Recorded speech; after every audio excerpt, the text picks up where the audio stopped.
এদিকে মানুষের ভোগান্তির সময় জলাবদ্ধতা নিরসন প্রকল্প বাস্তবায়নকারী সংস্থা সিডিএ এর কেউ মাঠ পর্যায়ে তৎপর না থাকায় কর্তৃপক্ষের চেয়ারম্যানকে ভর্ৎসনা করেছেন স্থানীয় সরকার প্রতিমন্ত্রী মীর শাহ আলম। দুপুরে সিটি কর্পোরেশন কার্যালয়ে সিডিএর চেয়ারম্যানকে সরকার বিরোধী বলে তকমা দিয়েছেন প্রতিমন্ত্রী।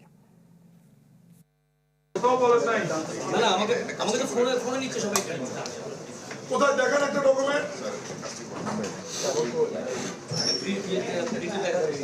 আপনি তো একটু প্ল্যানিং করে ষড়যন্ত্র করছেন, আপনি তো সরকারের বিরুদ্ধে। সাধন ভাই চিনলে কি হবে? চট্টগ্রাম উন্নয়ন কর্তৃপক্ষ 36টা ট্রেন, প্রবলেমটা হচ্ছে আপনাকে নিয়ে।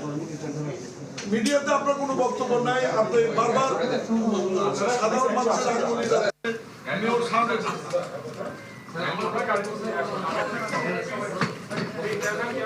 আপনি বক্তব্য দেন, আপনার বক্তব্য নেন না।